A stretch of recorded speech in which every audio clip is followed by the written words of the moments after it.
वैदिक ब्रह्मांड विज्ञान में समय का विस्तार, टाइम डिलेशन। वैदिक ब्रह्मांड विज्ञान में समय और अंतरिक्ष का गहन और सूक्ष्म अध्ययन मिलता है। आधुनिक भौतिकी में जिस टाइम डिलेशन या समय विस्तार का सिद्धांत प्रस्तुत किया गया है, उसका उल्लेख प्राचीन वैदिक ग्रंथों में पहले से ही किया गया है। यह केवल सैद्धांतिक ज्ञान नहीं है, बल्कि सृष्टि की प्रक्रिया और चेतना के स्तरों को समझने का एक साधन है। भागवत पुराण, विष्णु पुराण और महाभारत में समय के विभिन्न आयामों का उल्लेख मिलता है।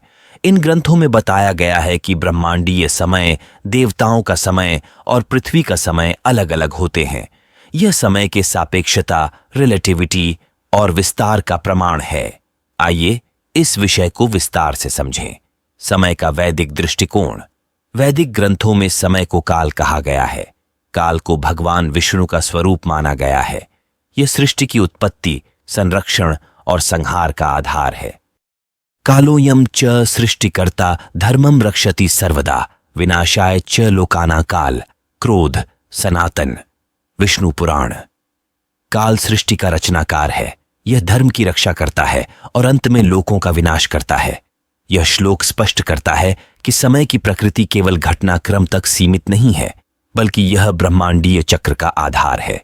समय का सापेक्षता, रिलेटिविटी। वैदिक दृष्टिकोण में वैदिक ग्रंथों में स्पष्ट रूप से कहा गया है कि अलग अलग लोकों में समय अलग अलग गति से चलता है। भागवत पुराण में उल्लेख है कि देवताओं का एक दिन, जिसे दिव्य दिन कहा जाता है, मानव के 1000 वर्षों के बराबर होता है।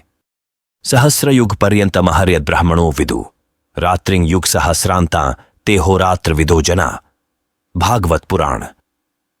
ब्रह्मा का एक दिन अर्थात अहोरात्र 1000 चतुर्युगों के बराबर होता है।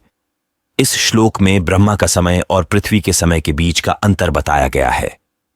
यह आधुनिक विज्ञान में बताए गए समय विस्तार, टाइम डिलेशन के सिद्धांत से मेल खाता है, जिसमें कहा गया है कि उच्च गुरुत्वाकर्षण या तेज गति से चलने वाले स्थानों में समय धीमा हो जाता है। चंद्रलोक और पृथ्वी का समय। महाभारत में यह उल्लेख है कि जब राजा कक्षीवान ने चंद्रलोक में समय बिताया तो पृथ्वी पर कई वर्ष बीत गए। यह वैदिक ग्रंथों में समय विस्तार का एक और उदाहरण है। चंद्रलोकम यदा याति मनुज पुण्य कर्म कृत तत्र स्थित्वा समायाति युगांते पृथ्वीम्पि। जब मनुष्य चंद्रलोक में जाता है तो वहां का समय पृथ्वी की तुलना में धीमा होता है। युगों के बाद भी वह पृथ्वी पर लौट सकता है। यह वर्णन यह दर्शाता है कि अलग अलग लोकों में समय की गति अलग अलग होती है, जो आधुनिक भौतिकी के सापेक्षता सिद्धांत का समर्थन करता है। देवताओं का समय और मानव का समय। वैदिक ग्रंथों में यह भी बताया गया है कि देवताओं का समय मानव के समय की तुलना में बहुत धीमा है। यह समझाने के लिए भागवत पुराण में एक कथा दी गई है। राजा काकुदमी अपनी पुत्री रेवती के लिए योग्य वर की खोज में ब्रह्मलोक गए। वहां कुछ समय बिताने के बाद जब वे पृथ्वी पर लौटे तो यहां कई युग बीत चुके थे। काकुदमिर्लोकपालस्य सुतया सहयोगवत कालेन महता भूमो नष्टा रेवती यदा भूवि। काकुदमी ब्रह्मलोक गए, लेकिन जब वे लौटे तब पृथ्वी पर युगों का परिवर्तन हो चुका था। यह कथा समय की सापेक्षता को अद्भुत तरीके से दर्शाती है। समय और चेतना का संबंध। वैदिक दर्शन में समय को चेतना से जोड़ा गया है। उच्च चेतना के स्तर पर समय की गति धीमी होती है, जबकि निम्न चेतना स्तर पर यह तेज होती है। योग और ध्यान के माध्यम से समय की अनुभूति को बदला जा सकता है। कालस्य गुणदृष्ट्या च मन सृष्टिं विचारयेत योगिन कालमत्येति मनोयोग प्रबोधत। योग वाशिष्ठ। समय के गुणों को समझकर मन की गति को नियंत्रित किया जा सकता है। योगी अपने मन की शक्ति से समय को भी पार कर सकते हैं। यह श्लोक यह समझाता है कि समय केवल एक बाहरी घटना नहीं, बल्कि चेतना का अनुभव है। समय विस्तार और आधुनिक विज्ञान। वैदिक समय विस्तार और आधुनिक भौतिकी में टाइम डिलेशन के बीच अद्भुत समानताएं हैं। आधुनिक विज्ञान यह मानता है कि तेज गति और उच्च गुरुत्वाकर्षण में समय धीमा हो जाता है। यह वैदिक ग्रंथों में वर्णित समय के सापेक्षता के सिद्धांत से मेल खाता है। उदाहरण के लिए, ब्रह्मा का एक दिन इक्वल टू 1000 चतुर्युग।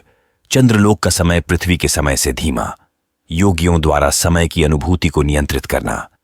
वैदिक ब्रह्मांड विज्ञान में समय केवल एक भौतिक इकाई नहीं है, बल्कि यह चेतना, सृष्टि और ब्रह्मांड के रहस्यों को समझने का एक माध्यम है।